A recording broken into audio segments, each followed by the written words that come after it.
যেই দেশে ধর্ষকের পক্ষে উকিল পাওয়া যায় ওই দেশে পইরা লেখা জজ হয়ে কোনো লাভ নেই। মুসলমানদের দেশে নেতা হইয়া যদি আলেমদেরকে বন্দি করে রাখতে হয়, ওই দেশের রাজনীতি করে নেতা হইলে জনগণের জন্য কোনো ফায়দা নেই। ৯৫% মুসলমানের দেশে যদি মুসলমানদের কষ্টগুলাই তুলে ধরা না যায়, ওই দেশে নামি দামি সাংবাদিক হইয়াও কোনো লাভ নেই। বলি জাকাত না দিয়া সুদ খাইতে খাইতে দেশটারে করছো ছারখার। এখন সূর্যের তাপ গায়ে লাগে তাই তোমাদের বৃষ্টির দরকার। আলেমদেরকে বন্দি করে আবার আলেমদের মাধ্যমে আল্লাহর কাছে বৃষ্টি কামনা করলা। বিষয়টা এমন হইল না যে কোনো এক ফল গাছের গোড়া কাটা ফেলাইয়া সেই গাছ থেকেই আবার ফলের আশা করলা। যে সময় ৩ থেকে ৭ বছরের শিশু মেয়েরাও ধর্ষণ থেকে নিরাপদ না, সেই সময় দ্বারাও আমরা নিজেদেরকে শ্রেষ্ঠ জাতি হিসাবে দাবি করি।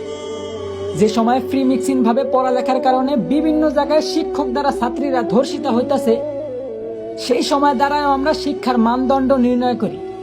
একদিকে দেশের মান্যগণ্য লোকেরা দেশের গরিবদের দিকে না তাকিয়ে বিলাসিতায় দিন কাটাইতেছে, ঠিক সেই সময় আমরা নির্লজ্জের মতো আবার দেশের রেমিটেন্স যোদ্ধা প্রবাসীদের নিয়ে সমালোচনা করি।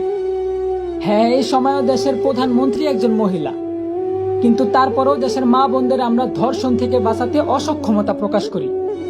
বলি মুসলিম দেশে বিধর্মীরা হত্যাকাণ্ড চালায়, তার কোনো বিচার নাই। সংখ্যায় বেশি আর দেশটা মুসলমানদের হওয়া সত্ত্বেও প্রতিবাদ করার মতো কেউ নাই। আসলে আমি মনে করি কি ভাই, আমাদের দেশে ইসলামের পক্ষে সঠিক বিচারই নাই।